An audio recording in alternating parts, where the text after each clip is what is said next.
Here he is, Groucho Marx, in You Bet Your Life. In You Bet Your Life. Brought to you by Prom Home Permanent. New Creamy Prom, the only home permanent that beauty treats your hair as it waves. And White Rain. White Rain, the safer, milder shampoo, because it contains no sulfated detergent. And now, the one, the only...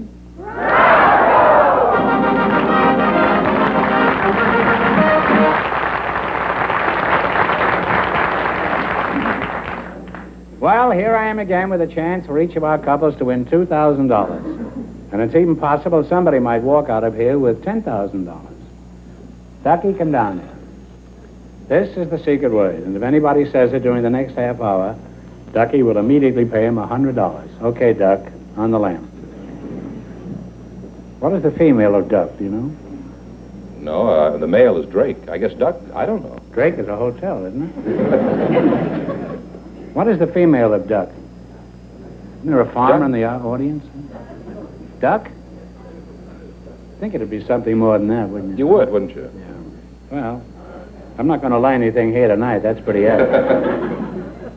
All right, George, who's placed for prom? Well, Groucho, before I introduce the first couple, I'd like to say that the charming lady from Tusa, Italy, Bettina Consolo, is here again tonight, and she'll be out here later in the show to see what kind of a plot you've cooked up for her. Good work, George, and since she's a good cook, I trust she has something cooked up for me, too. I wouldn't be a bit surprised if she has. Right now, though, I'd like you to meet our first contestants. They're Carol Yost and Emmanuel Klein.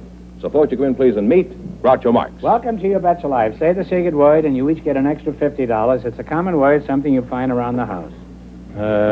Carol Yost and Emmanuel Klein, eh? Well, they always say age before beauty, so who will I talk to first? What do you think? Carol, how old are you? 29. 29. And Mr. Klein, what is your age? 77. Oh, well, you're a fine-looking lad for 77. Should I call you Emmanuel, or do you have a nickname? Uncle Manny, I'm called by most everyone. Uncle Manny? Yes, yes. Oh. Uncle Nanny or Uncle Manny? Manny. Oh, I thought perhaps you were a goat. Oh, I think you're trying to get my goat here, huh? Okay, you're fine, good. I don't know what I would do with your goat if I had it, Manny. Well, you might be kidding me. Oh. Oh, say, you're pretty sharp there, aren't you, huh? Where are you from, Manny? I was born in Cincinnati, Ohio, February the 15th, 1880. 1880, huh? And Now, Carol, where are you from?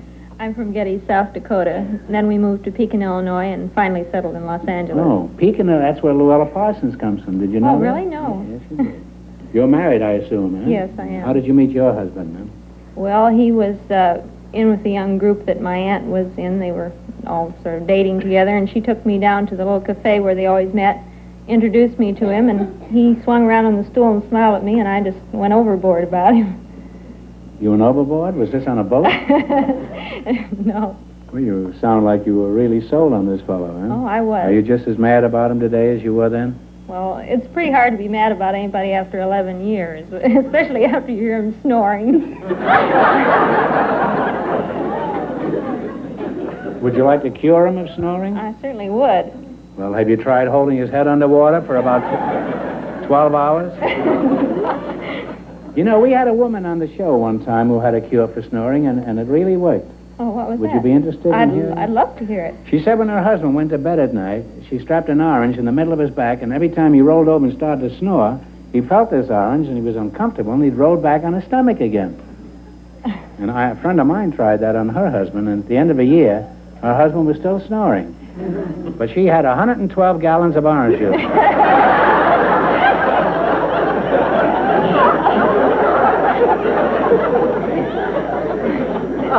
You believe this, Manny? I believe it. Tell us another. Huh? Tell us another.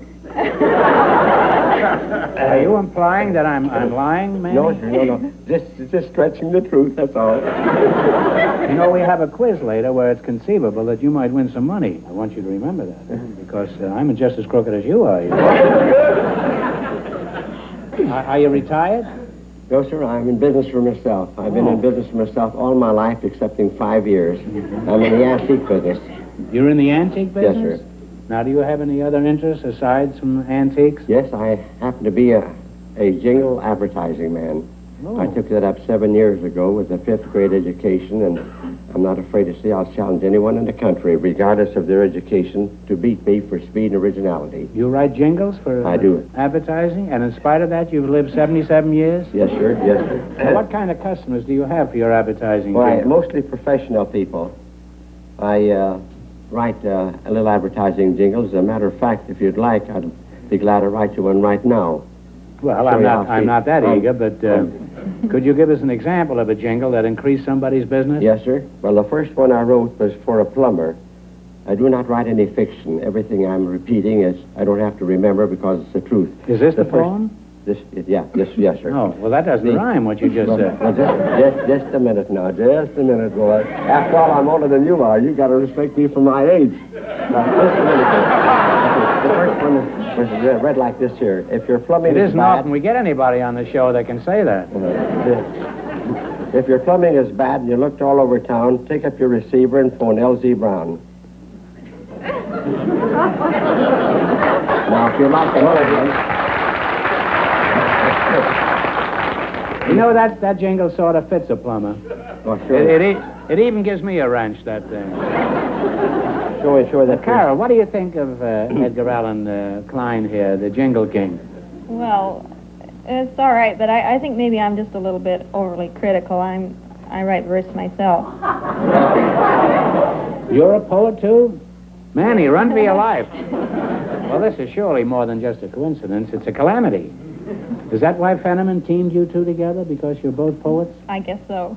Well, Carol, do you ever get paid for your poems, or is yours free verse? No, I write for the Los Angeles Mirror News. They're in 3 times a week. Oh, well, that's very impressive. And now they're being syndicated by the Mirror Enterprises Syndicate around the world. Do you phone them in the morning and say the verse is yet to come? Well, it's like Shakespeare said, Carol. If you've time on your hands and your poetry's fine, pick up the receiver and phone Mr. Klein.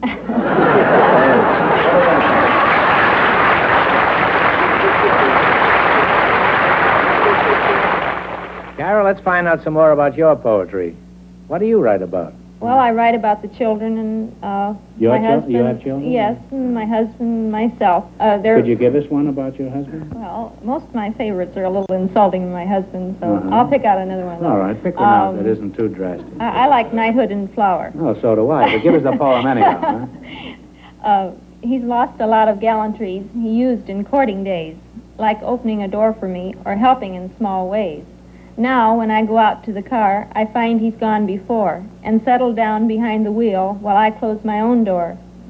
When we were wed, he said, no more would I do things alone. I never knew he meant to build me muscles of my own.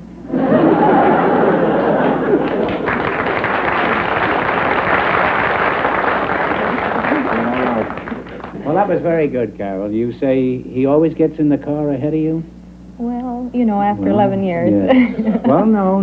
Saves time. That isn't a lack of gallantry, Carol. No, but you he have does to it for a very good reason. He's probably seen you drive, and he wants to get to the wheel first.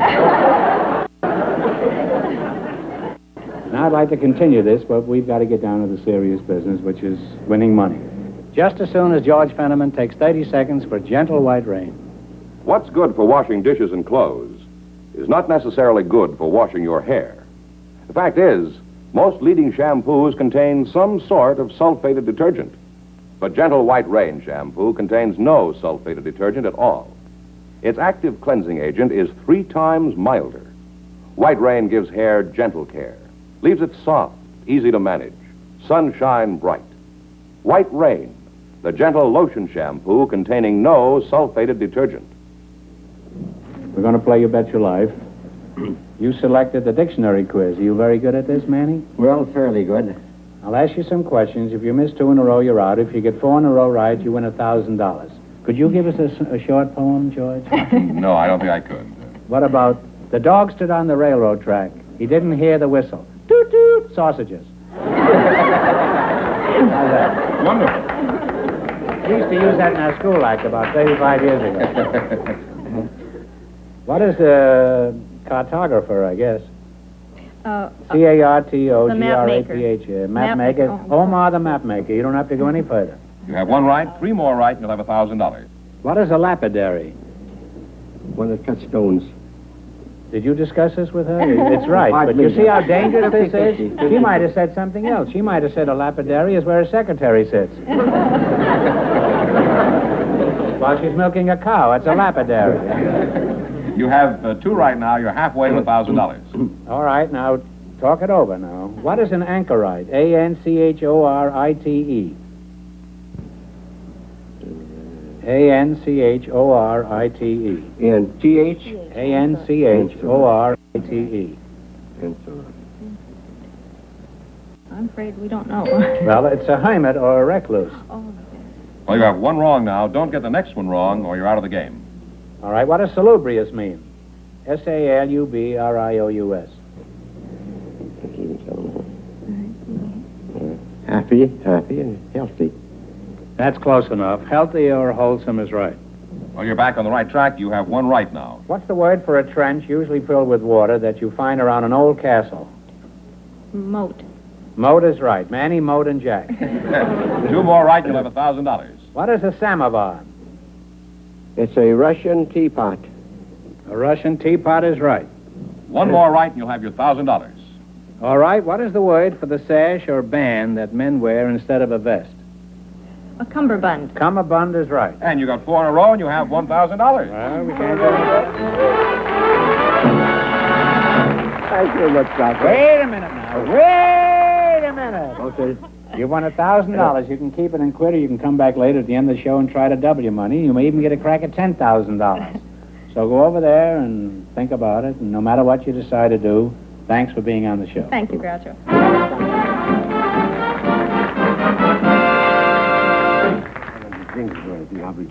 Okay. All right. He says that if I ever need any jingles, he'd be glad to write them for him free. He's got thousands of them. Yes, right. Could you give us one offhand before you leave? Give us one about me, about Fenneman, huh? George. Let's see just a minute. George. George is hard to rhyme. No, it isn't, no. If you sit down at a table for a royal gorge, if you look at the heaviest eater, it'll turn out to be George. That'll teach you not to fool around with a master. That's right, that's right. Goodbye, good luck. Goodbye and goodbye, George. I've had enough of you, too. You're welcome. Hey, man, he's not easy to get rid of, this guy. He's like to take back here in a minute. So as we promised, our friend from last week, Bettina Consolo, is back here to see you again. Fine, send her in. There it Well, look at this. Hello, Groucho, how are you? Wow.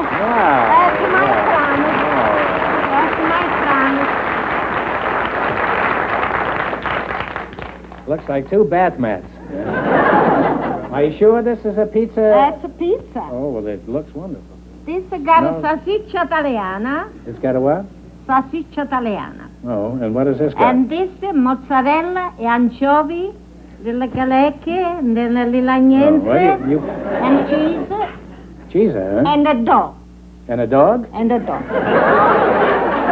There's a dog inside of one of these. Oh, no, it's a dog. Flower dog. Oh, I thought you said a dog. I thought you No. meant a chow. Because we're going to have chow later. Now, well, you fooled me. I thought they were hubcaps. Well, before you know, you gotta warm it up in the oven. Well, thanks. It's just what I've always wanted, Bettina. Nice glass of wine or glass of beer. They Yeah. go just nice. You supply the wine, too, Bettina? Yeah, I think it's the best. Make you a nice rosy chick.